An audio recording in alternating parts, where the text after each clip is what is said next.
Hello and welcome back to my YouTube channel. मेरा नाम है शुभम और हमने अपने पिछले बिजनेस एनवायरनमेंट के लेक्चर में डिस्कस किया था उसके बेसिक्स को, यानी कि बिजनेस क्या है, बिजनेस किन शब्दों से मिलकर बना है, एनवायरनमेंट क्या चीजें होती हैं, फीचर्स क्या रहते हैं बिजनेस के, स्कोप क्या होता है, नेचर क्या होता है। आज हम अपने टॉपिक को अगले लेवल पर लेके जाएंगे और समझने की कोशिश करेंगे कि बिजनेस और एनवायरनमेंट आपस में किस तरह से रिलेटेड है और बिजनेस का एनवायरनमेंट क्या होता है। तो बिना किसी देरी के चलिए शुरू करते हैं। तो आइए समझते हैं बिजनेस एंड इट्स एनवायरनमेंट को। अब business depends on certain internal and external factors. तो कुछ ऐसे फैक्टर्स होते हैं जो बिजनेस के अंदर होते हैं, जैसे उनका एम्प्लॉय, जैसे उनके कस्टमर्स, जैसे उनके सप्लायर्स, जैसे उनके जो है अपने बायर्स, उस तरह की चीजें, उनकी मैनेजमेंट, उनकी अथॉरिटी, कंट्रोल, पॉलिसीज, ये सब हमारे इंटरनल फैक्टर्स होते हैं। और कुछ होते हैं एक्सटर्नल फैक्टर्स जो कि बिजनेस से बाहर ऑपरेट कर रहे हैं। फॉर एग्जाम्पल हमारे जो है इकोनॉमिक पॉलिसीज है, सोशल कल्चर है, हमारा आपके टैक्सेशन पॉलिसीज हैं, उस तरह की चीजें जो है एक्सटर्नल एनवायरनमेंट में आ जाती है। These factors are treated as given and business enterprise is expected to operate under a particular set of environmental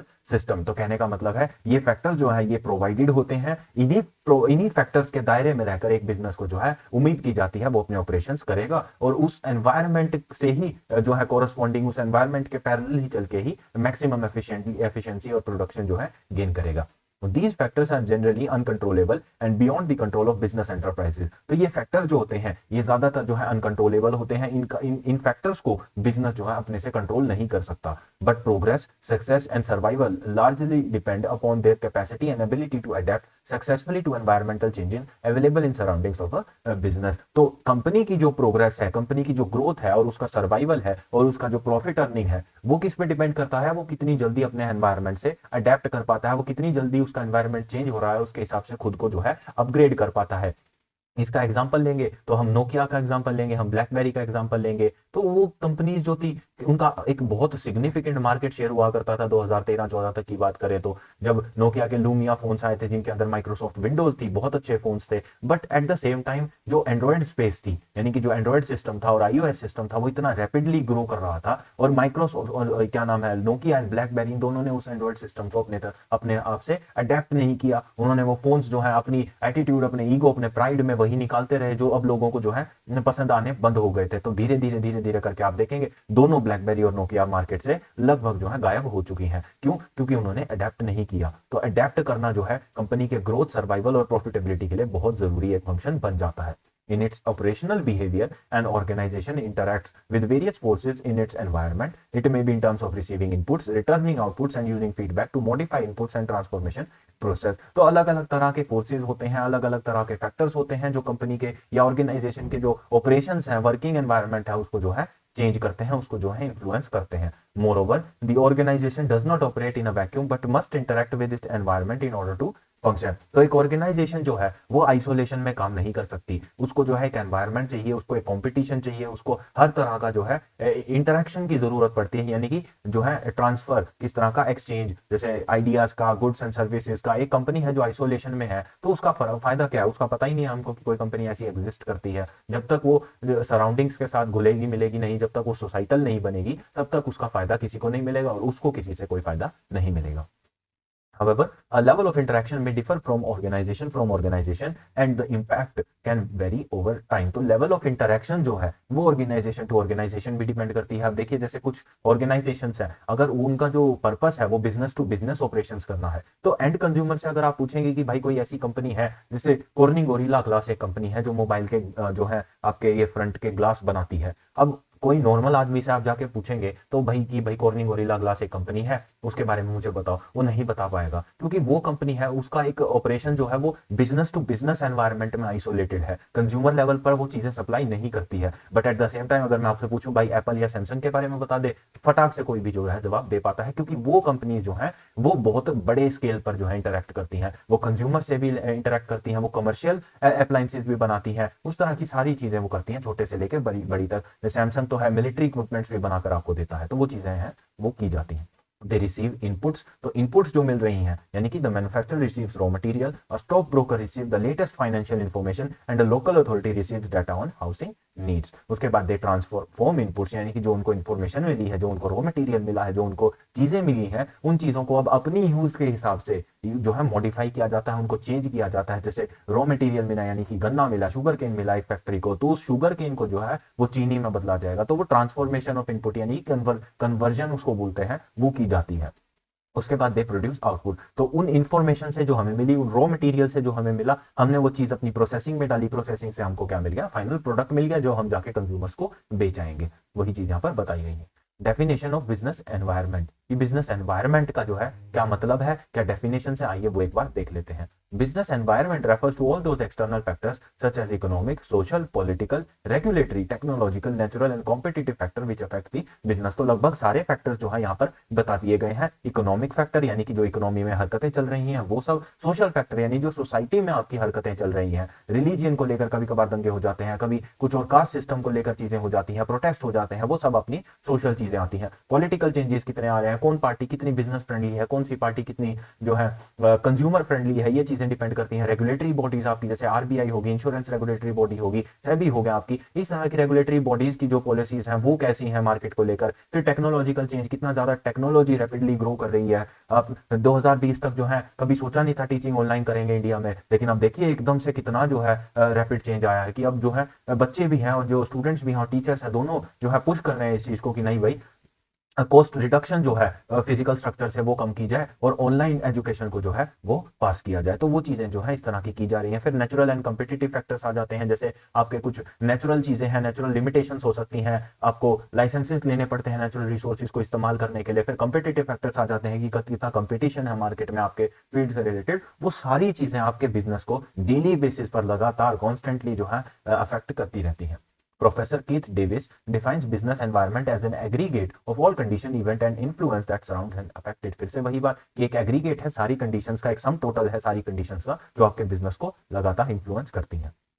तो ये सारी डेफिनेशन यहाँ पर गिवन है। तो आइए देख लेते हैं फीचर्स क्या रहेंगे हमारे बिजनेस एनवायरनमेंट के, यानी कि हमारा जो बिजनेस एनवायरनमेंट है, यानी कि जो वो एक सराउंडिंग है जिसके अंदर बिजनेस कोऑपरेट करना पड़ता है, उसके जो है फीचर्स क्या क्या है। तो एनवायरनमेंट इज डायनामिक। फिर से वही बात, डायनामिक तो है बिल्कुल है, क्योंकि अगर डायनामिक ना होता तो हम ये सब्जेक्ट पढ़ ही क्यों रहे होते। ये सब्जेक्ट का पर्पस ही यही है ताकि एक बिजनेसमैन को, यानी कि एक फ्यूचर जो एंटरप्रेन्योर है, उसको ये सिखाया जा सके, आपको मुझको ये बताया जा सके कि एक बिजनेस जो है अगर उसका आपके दिमाग में एक आइडिया आ रहा है तो आपको ये भी जान लेना जरूरी है कि वो कितने रिस्क भरे एनवायरनमेंट में ऑपरेट करता है। आपको एक रियलिस्टिक जो है ग्राउंड यहाँ पर प्रोवाइड किया जाता है कि क्या जो है प्रोस्पेक्ट्स रहेंगे रिस्क के, कितनी बड़ी रहेगी, कितनी कम रहेगी, कौन कौन सी चीजें आपके बिजनेस को रेगुलर बेसिस पर अफेक्ट करेंगी, ताकि आप वो चीजें, वो नॉलेज लेकर जब आप बिजनेस करने उतरेंगे मार्केट में तो आपको जो है ज्यादा तकलीफों का सामना नहीं करना पड़ेगा और आप अपने डिसीजंस जो है बहुत प्रोडक्टिवली ले सकते हैं। उसके बाद आता है एनवायरनमेंट इज मल्टी डायमेंशनल। बिल्कुल सही बात है, एनवायरनमेंट किसी एक फैक्टर पे डिपेंड नहीं करता, वो मल्टीपल फैक्टर्स पे डिपेंड करता है। उसमें इकोनॉमिक, सोशल, आपके टेक्नोलॉजिकल, हर वो फैक्टर्स आते हैं। जैसे कि यहाँ पर बताया भी गया है, ग्लोबलाइजेशन में भी regarded as an opportunity by the consumer as they are expecting cheap and quality product from producer, but for indigenous producers globalisation is a threat from foreign competitor. अब आप देख रहे हैं यहाँ पर सिर्फ एक फैक्टर नहीं देखा जा रहा कि भाई लोगों के लिए कुछ फायदेमंद है, यहाँ पर मल्टीपल चीजें रियलिस्टिकली सोची जा रही हैं कि हाँ एक चीज कंज्यूमर के लिए जरूर फायदेमंद है कि उनको जो है फॉरेन मटेरियल मिलेगा, टेक्नोलॉजी मिलेगी, एक्सेस मिलेगी, नॉलेज मिलेगी, चीपर प्रोडक्ट्स जो है वो अवेलेबल कराए जाएंगे। But at the same time ये भी सोचा जा रहा है कि जो हमारे लोकल मैन्युफैक्चरर्स हैं, लोकल प्रोड्यूसर हैं, उनको एक बहुत स्टिफ कंपटीशन का जो है नुकसान उठाना पड़ेगा। तो वो चीजें यहाँ पर बताई है। एनवायरमेंट इज कॉम्प्लेक्स, बिल्कुल कॉम्प्लेक्स है। देखिए अब आप देख रहे हैं जिस जिस एक डिसिप्लिन के अंदर, जिस एक मैटर के अंदर इतनी सारी चीजें जो है, इतने सारे फैक्टर्स जो है रेगुलर बेसिस पर इंपैक्ट कर रहे हैं, अफेक्ट कर रहे हैं, तो वो अपने आप में चीज जो है कॉन्टिन्यूसली कॉम्प्लेक्स हो जाती है। ना सिर्फ उसको समझना बट उसको समझकर उसको अप्लाई करना और उसको सोल्यूशन जो है उसका ढूंढ के निकालना। क्योंकि देखिए आप अगर मान लीजिए किसी एक फैक्टर को ले लें कि भाई ठीक है मेरी कंपनी टेक्नोलॉजिकली बहुत एडवांस्ड है, तो फिर वो सिर्फ एक फैक्टर है, वो एक वन डायरेक्शनल जो है सोच है आपकी। लेकिन आप ये भूल जाते हो कि आपका जो बिजनेस एनवायरनमेंट है उसके अंदर आपके इकोनॉमिक पॉलिटिकल फैक्टर्स भी आते हैं। आपको ये भी डिपेंड करता है कि किधर इलेक्शंस हो रहे हैं, ये चीजें भी जो है बहुत इंपैक्ट करती हैं एक बिजनेस ऑर्गेनाइजेशन को। छोटी से लेकर बड़ी से बड़ी घटनाएं जो है आपके बिजनेस को इंपैक्ट करती हैं। तो देखिए जैसे जब कोविड आया था तो सबसे ज्यादा अफेक्टेड फैक्टर कौन सा रहा था? एक तो फिजिकल लेबर वाला जिसके अंदर लेबर का काम था, यानी कि जो मैन फोर्स जिसके अंदर ज्यादा यूज की जाती है, यानी कि और दूसरा कौन सा था? दूसरा था हमारा फाइनेंशियल सेक्टर और उसके बाद हमारा टीचिंग सेक्टर। ये कुछ सेक्टर्स थे जिन्होंने सबसे ज्यादा जो है अपना कट डाउन फेस किया था लॉकडाउन के टाइम पे। यानी कि जब ये लॉकडाउन, क्योंकि हमारा जो एजुकेशन सिस्टम है वो मानिए ना मानिए वो जो है बाकी दुनिया से काफी जो है बिहाइंड है in terms of technology, in terms of information technology integration. तो अब जाके जो है इन 2 सालों में जितनी हमारी कंप्यूटर रिलेटेड ग्रोथ आई है, कंप्यूटर इंटीग्रेशन रिलेटेड जितनी ग्रोथ हमारे एजुकेशन सेक्टर में आई है, उतनी पहले कभी नहीं आई थी। आप खुद देख सकते हैं ये चीज। तो इस तरह की चीजें जो है कॉम्प्लेक्सिटी जो है बढ़ा देती हैं, आप एंटीसिपेट नहीं कर सकते किस चीज पर। अब आप देखेंगे इससे रिलेटेड एक बहुत इंपॉर्टेंट आपको एक इंसिडेंट बताता हूँ। देखिए जब कोविड आया था तो ऑटोमोबाइल मैन्युफैक्चरर्स ने ये एंटीसिपेट किया था कि भाई अब लॉकडाउन लग गया है, मोस्टली दुनिया जो है बंद पड़ी है, अब गाड़ियों की, हमारी खुद की फैक्ट्रीज भी बंद पड़ गई हैं, गाड़ियों की सेल्स बहुत कम होंगी। उन्होंने ये एंटीसिपेट किया, उन्होंने क्या किया, जो सेमीकंडक्टर्स होते हैं यानी कि जो आपकी चिप्स होते हैं, जो कंप्यूटर होते हैं, जैसे जो आपकी गाड़ी है उसके अंदर क्रूज कंट्रोल है, उसका डैशबोर्ड है, उसमें इंफोटेनमेंट सिस्टम लगा हुआ है, उस तरह की चीजें जो है उन्होंने उस चीज के ऊपर कट डाउन कर दिया। उन्होंने अपनी जो सेमीकंडक्टर फैक्ट्रीज है उनको बोला कि भाई हमारे तो ऑर्डर आने नहीं है इस बार, आप हमारी सेमीकंडक्टर की सप्लाई जो है अभी फिलहाल के लिए रोक दो। बट हुआ क्या, एग्जैक्टली उल्टा। कोविड की जो रिस्ट्रिक्शंस लगाई गई, कोविड में बाहर ट्रैवल करने की जो गाइडलाइंस इशू करी गई, उसके अंदर क्या था कि भाई जो है पब्लिक ट्रांसपोर्ट कम से कम यूज करे, अपना खुद का वाहन हो तो वो यूज करे। अब इनसे क्या हुआ, लोगों के अंदर जिन्होंने गाड़ी नहीं भी लेनी थी वो भी जाके गाड़ी लेने खड़े हो गए कि भाई मुझे गाड़ी चाहिए क्योंकि मेरे को जो है पब्लिक ट्रांसपोर्ट यूज नहीं करना। इस तरह की हरकतें हुई और वो जो सेल जो उन्होंने एंटीसिपेट की थी कि बिल्कुल खत्म हो जाएगी, वो मल्टीफोल्ड बढ़ गई है। आप यकीन नहीं करोगे, जो महीने में 10 गाड़ियां बेच रहा था एक डीलर, वो 50 गाड़ियों तक के ऑर्डर्स अब उठा रहा है। इतनी ज्यादा जो है ग्रोथ आ गई है ऑटोमोबाइल सेक्टर के अंदर। और इससे हुआ क्या, इससे हुआ ये कि जो सेमीकंडक्टर्स की इन्होंने डिमांड अपनी बंद कर दी थी, वो सेमीकंडक्टर की डिमांड ना सिर्फ इनको वापस से चालू करनी पड़ी बल्कि उसकी मल्टीफोल्ड चालू करनी पड़ गई। और उससे फिर बाकी चीजें जो है जो सेमीकंडक्टर्स पे चलती हैं, आपके कंप्यूटर पार्ट्स, मोबाइल फोन, ये हर चीज जो है थोड़ी थोड़ी महंगी हो गई। इनफैक्ट कंप्यूटर पार्ट्स की बात करूं तो वो इनफैक्ट 200 to 300% जो है अपने एमआरपी से ज्यादा महंगे रेट पर बिके हैं। तो इस तरह की हरकतें हुई हैं कोविड के टाइम पे। तो इतना कॉम्प्लेक्स जो है वो हमारा एनवायरनमेंट है, हम आप बिल्कुल एंटीसिपेट नहीं कर सकते कि क्या चीज कब हो जाएगी।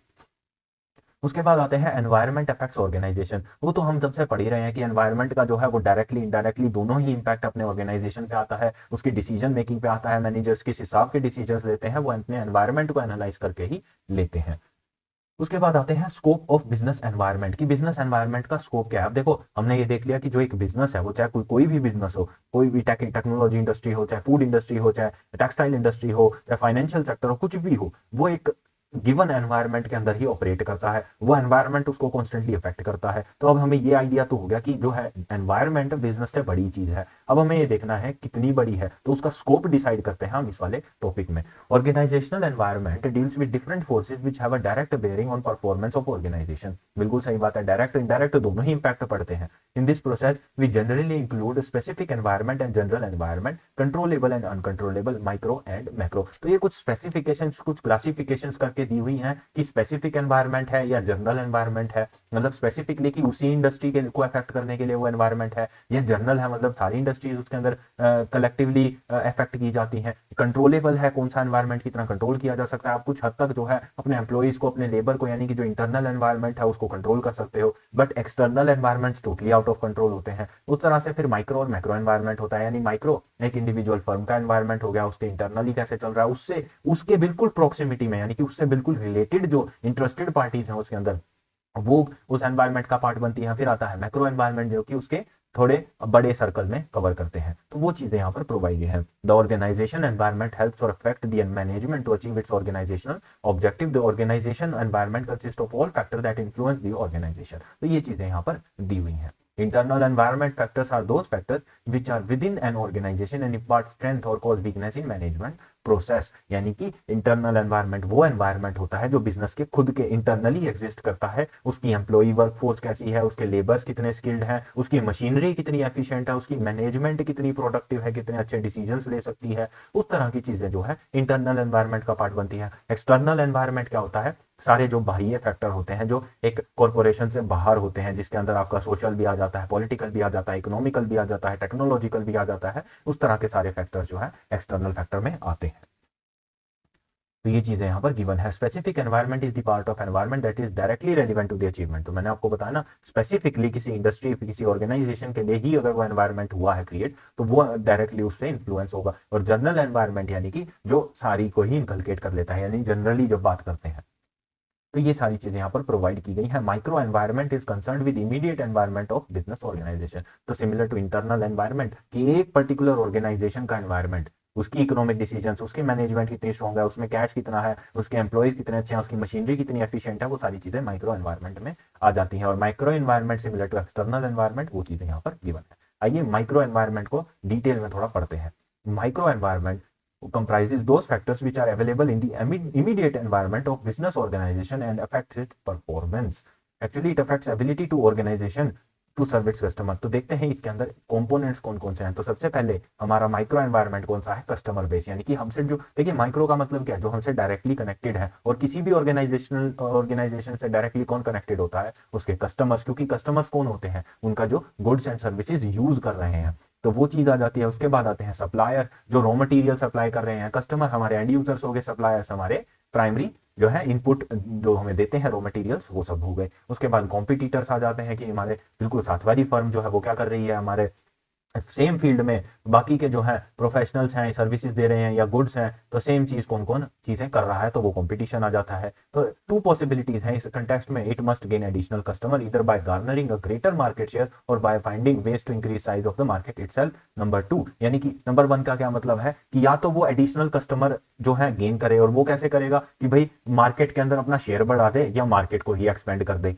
ये तो पहला स्टेप हो गया। दूसरा क्या होगा, it must beat its competitor in entering and exploiting and expanding market. तो ये चीजें जो है वो करनी है, यानी कि अगर उसको जो है, एक चीज तो है कि भाई मान लीजिए एक दुकान है यहाँ पर, इसको अगर अपने जो है सेल्स बढ़ानी है, कस्टमर बेस बढ़ाना है, तो ये क्या करेगा, ये मार्केट को एक्सपेंड करेगा। मार्केट को एक्सपेंड कैसे कर सकता है, ये एक और दुकान लगा लेगा, एक और दुकान लगा लेगा, जितनी हो सकती है सारी दुकान लगा लेगा, खुद की लगा लेगा। तो इससे क्या होगा, एक मार्केट भी एक्सपेंड हो जाएगा।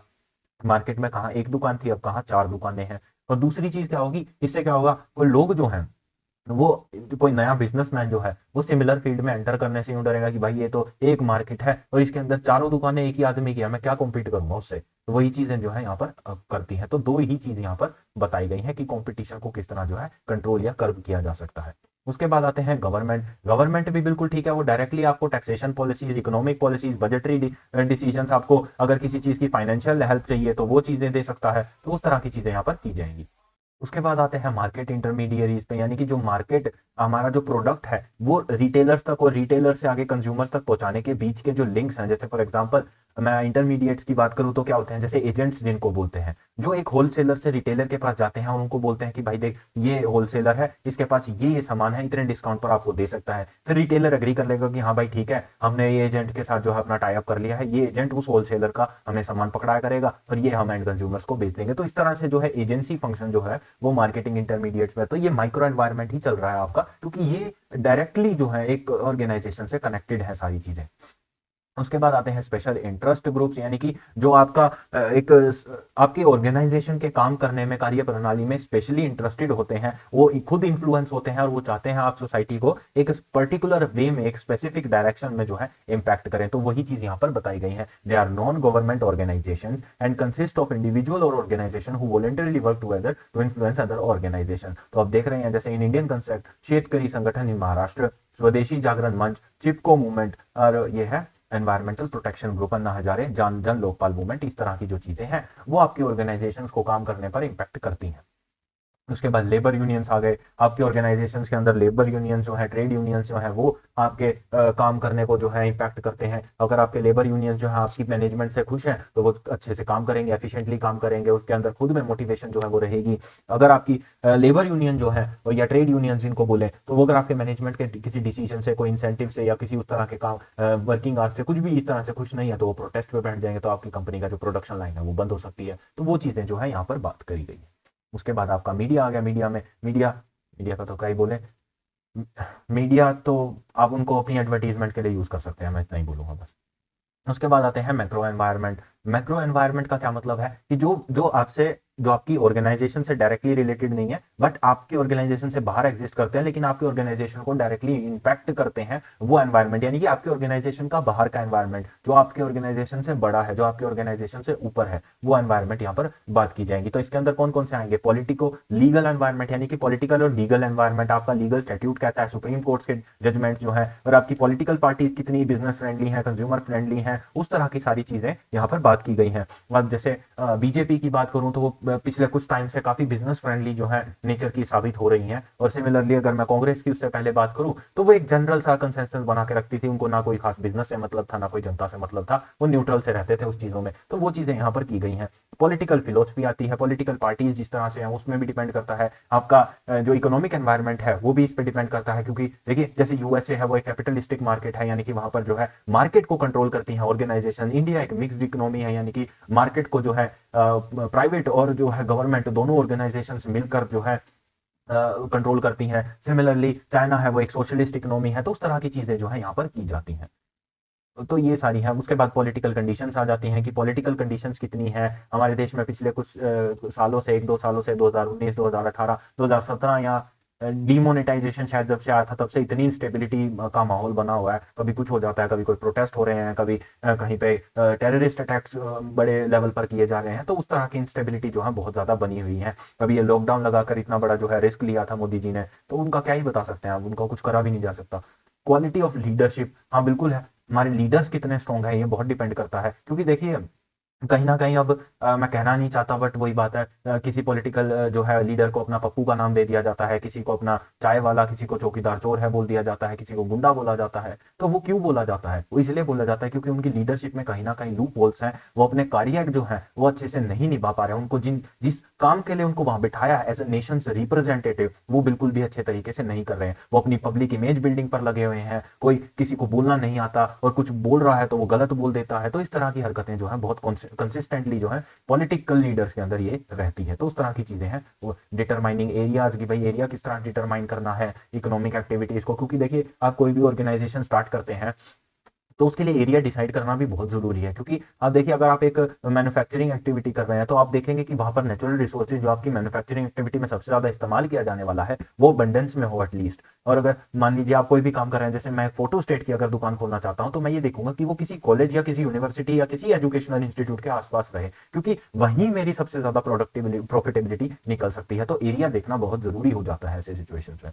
रेगुलेशन ऑफ एंटरप्रेन्योर बिहेवियर, बिल्कुल सही बात है। जो एंटरप्रेन्योर्स हैं हमारे, जैसे एमबीएस वगैरह हुए, आजकल मैं देखता हूँ ये बात जो है थोड़ी मैंने रियलिस्टिकली प्रैक्टिकली जो है रियलाइज करी है। आजकल के जो एमबीएस हैं, जो हमारे एमबीए हैं, देखिए एमबीए का क्या पर्पस होता था इनिशियली, जो ये कोर्स बनाया गया था, एक प्रोफेशनल कोर्स जो बनाया गया था, ये एंटरप्रेन्योर्स को प्रमोट करने के लिए बनाया गया था कि भाई ये बच्चे जो हैं ये बिजनेस को समझेंगे, उसकी एडमिनिस्ट्रेशन को समझेंगे, वो ये एक्चुअली मैनेजर्स बनेंगे, एडमिनिस्ट्रेटर्स बनेंगे, ये सीईओज बनेंगे। बट आज का जो इनका जो ओपिनियन, जो एक एक माइंड सेट हो चुका है वो ये हो चुका है कि एमबीए मिल जाए तो 10-12 लाख का हमें पैकेज मिल जाएगा। ये बहुत गलत माइंड सेट में आजकल ये कोर्स को लिया जाता है, क्योंकि नहीं होना चाहिए था। इसका सोल पर्पस एंटरप्रेन्योर्स को प्रमोट करना था, एंटरप्रेन्योर्स को बनाना था। लेकिन आज इसको देखो किस सेंस में यूज किया जा रहा है। इनफैक्ट आप में भी बहुत स्टूडेंट्स ऐसे होंगे जो खुद या जिनके भाई बहन जो है इस तरह की माइंडसेट लेकर चलते हैं कि एमबीए कर लूंगा अच्छी नौकरी मिल जाएगी। नौकरी थोड़ी करनी थी, नौकरी करनी होती तो आपके लिए और बहुत सारे कोर्सेज थे।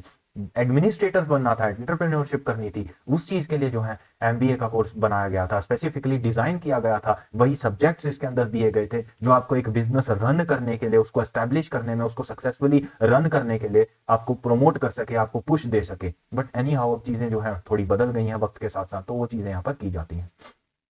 उसके बाद regulating results of entrepreneur activities, तो इस तरह की चीजें यहाँ पर बताई गई हैं। फिर अपना इकोनॉमिक एनवायरनमेंट आ जाता है, आपकी इकोनॉमी से रिलेटेड चीजें, आपके एम्प्लॉयमेंट रेट कितना है, अनएम्प्लॉयमेंट रेट कितना है, ग्रोथ रेट कितना है, जीडीपी कितना है, आपकी प्रोडक्शन स्केल कितना है, जो ओवरऑल इंडिया की इकोनॉमी है उसका क्या हिसाब किताब है, इन्फ्लेशन कितना है, डिफ्लेशन कितना है, और आपका जो है इस तरह की चीजें हैं, पर कैपिटा इनकम कितनी है, क्योंकि वो भी डिपेंड करता है ना कि आपका प्रोडक्ट, कंज्यूमर बिहेवियर और डिमांड जो है इन चीजों पर भी डिपेंड, वो भी इन चीजों पर ही डिपेंड करता है कि एक आदमी के पास कितना पैसा है, उसके पास जो है डिस्पोजेबल इनकम कितनी है। वो चीजें यहाँ पर डिस्कस की जाती हैं।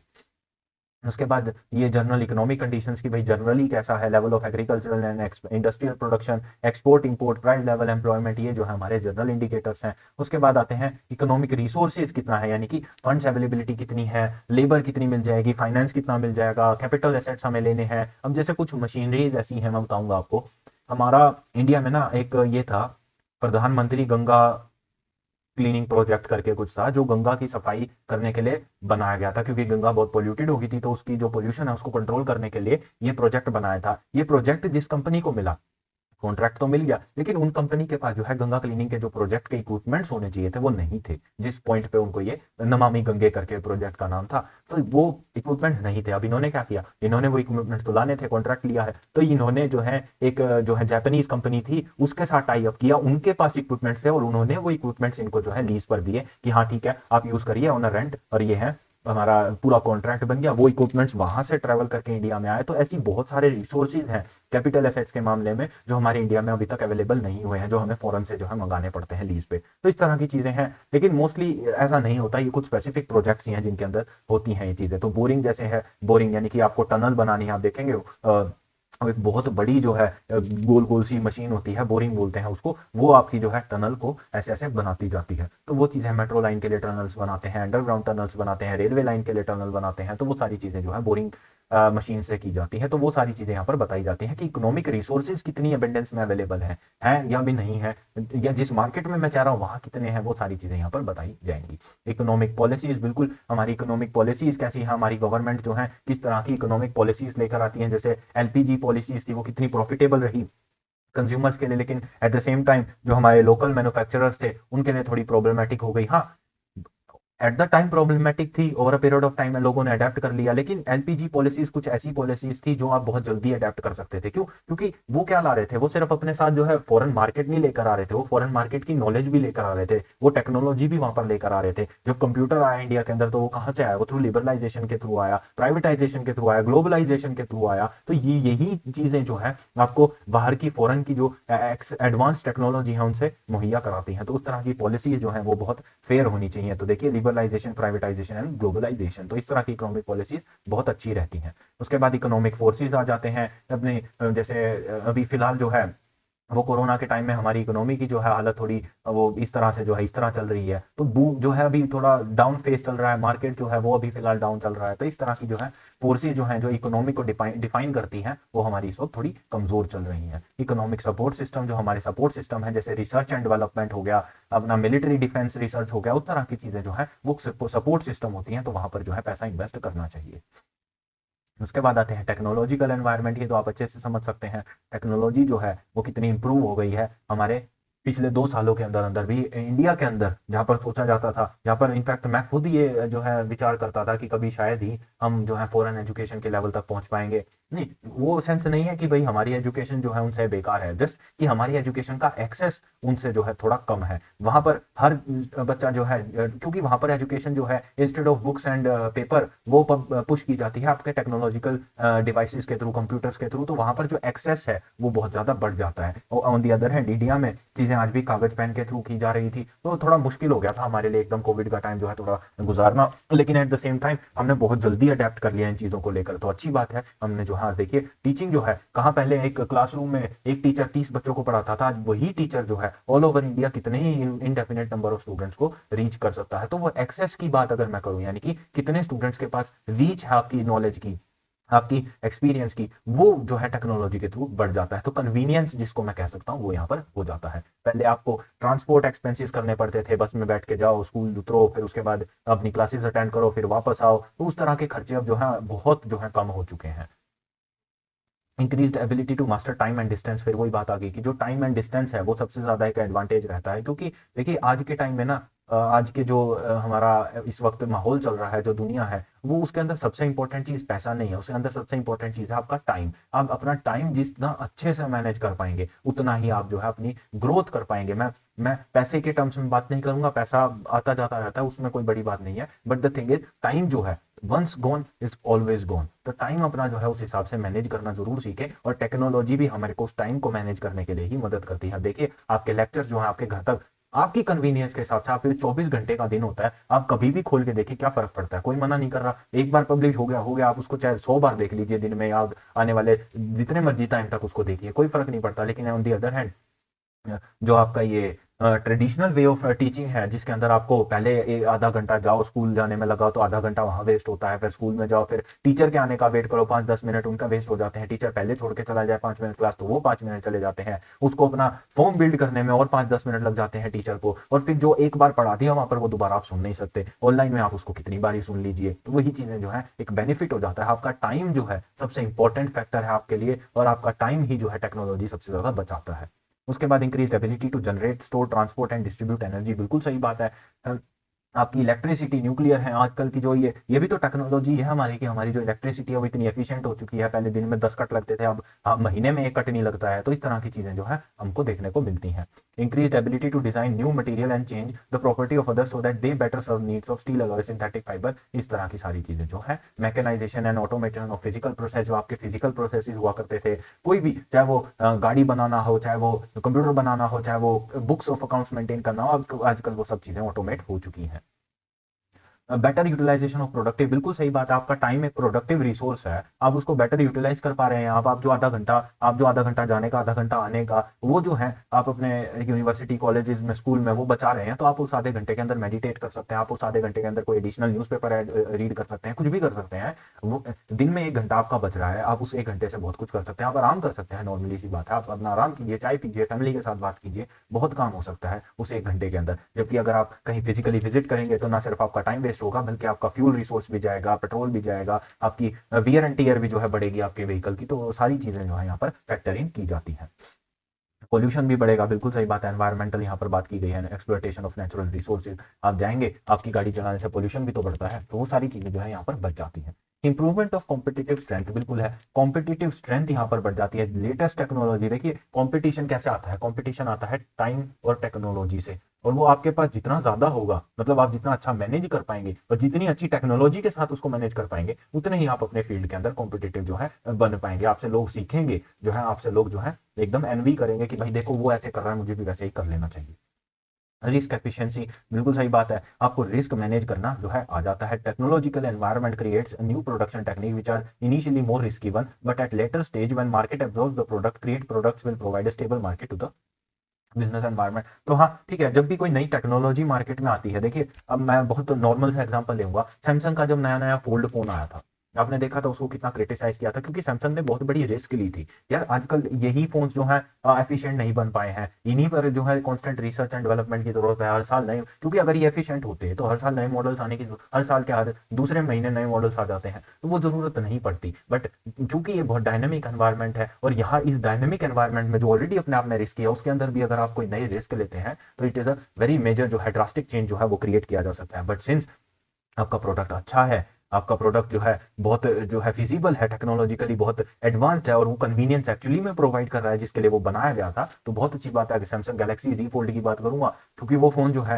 वो बनाया किस लिए गया था कि आपके पास एक छोटा but at the same time एक बड़ा डिस्प्ले दोनों साइमल्टेनियसली हो सके एक ही डिवाइस के अंदर। आपको एक मोबाइल, एक टैबलेट, एक लैपटॉप कैरी करने की जरूरत नहीं पड़ेगी, एक ही फोन है, वो उसकी छोटी स्क्रीन भी है, लेकिन अब आप उसको जब फ्लिप करेंगे तो वो अपने आप में एक टैबलेट भी बन जाएगा। तो वो चीज जो है कितना अच्छा जो है आइडिया था, और कितने अच्छे आइडिया को उसको इंप्लीमेंट किया गया। रिस्क थी, तो डिवाइस फेल भी हुआ स्टार्टिंग के अंदर, आपने सुना होगा सैमसंग ने पहली 1 लाख यूनिट जो सप्लाई कर दी थी वो सारी की सारी रिकॉल करनी पड़ी, लोगों को रिफंड करना पड़ा, या जिनको रिफंड नहीं किया उनको दोबारा से नए जो नई प्रोडक्शन के डिवाइसेस थे जिनके अंदर वो फॉल्ट नहीं था वो सप्लाई करना पड़ा। तो देखिए ये रिस्क थी, लॉस भी उन्होंने बेयर किया, लेकिन इट वॉज वर्थ इट, क्योंकि वो डिवाइस जो था, वो टेक्नोलॉजी जो थी वो इतनी एडवांस्ड है, वो इतनी कन्वीनियंट है कि आपको जो है यूजर्स को बहुत पसंद आई। हाँ ठीक है, उसमें कमियां है, मान ली, कोई बात नहीं, लेकिन अल्टीमेटली जो है 2-3 इटरेशंस के बाद, 2-3 मॉडल्स के बाद वो चीजें अब इतनी एफिशिएंट हो चुकी हैं कि ना सिर्फ अब सैमसंग उनके अंदर एक्सेल कर रहा है, बल्कि बाकी कंपनीज भी सैमसंग को ज्वाइन कर रही हैं। अभी रिसेंटली मैं देख रहा था ओप्पो का भी एक फोल्डेबल फोन आ गया है जो कि बहुत अच्छा दिखता है। तो इस तरह की चीजें हैं। तो टेक्नोलॉजी का बिल्कुल यही सिस्टम रहता है, आप रिस्क लें, नया प्रोडक्ट लॉन्च करें, चल गया तो बहुत अच्छी बात है, अच्छी बात है, और लोग भी आपको ज्वाइन करेंगे, नहीं चला तो कोई बात नहीं, यू हैव लर्न समथिंग। तो वो चीजें यहाँ पर होती हैं। इंप्रूवमेंट इन प्रोडक्टिविटी, बिल्कुल प्रोडक्टिविटी आपकी बढ़ जाएगी तो प्रॉफिटेबिलिटी भी बढ़ जाएगी। उसके बाद सोशो कल्चर एनवायरनमेंट आ जाता है कि आपका जो सोसाइटी है, जो कल्चर है, जो डेमोग्राफिक एरिया है, यानी कि लोगों की सोच कैसी है, लोग कैसे हैं, लोगों का जीने का स्टाइल कैसा है, उनका स्टैंडर्ड ऑफ लिविंग कितना है, उनकी इनकम कितनी है, उनकी इनकम में से डिस्पोजेबल कितनी है, उनका जो इन्वेस्टमेंट माइंडसेट है वो कैसा है, वो सारी चीजें जो है सोशो कल्चर एनवायरनमेंट में आ जाती है।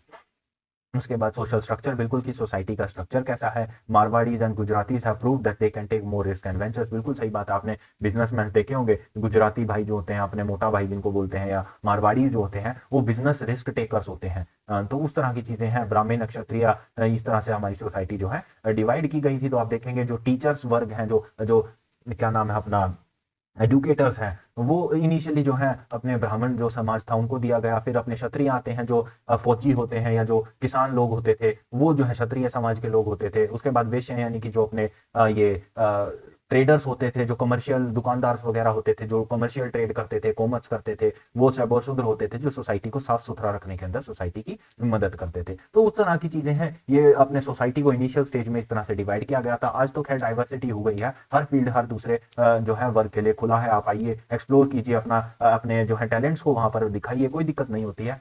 तो शुरू में लेकिन इस तरह से जो है किया गया था बाइफर्केशन। उसके बाद डेमोग्राफी आ जाता है, यानी कि एज, वुमेन, मैन, उनका रेट कितना है, लिटरेसी रेट, उस तरह की चीजें यहाँ पर बताई जाती हैं, लाइफ एक्सपेक्टेंसी वगैरह।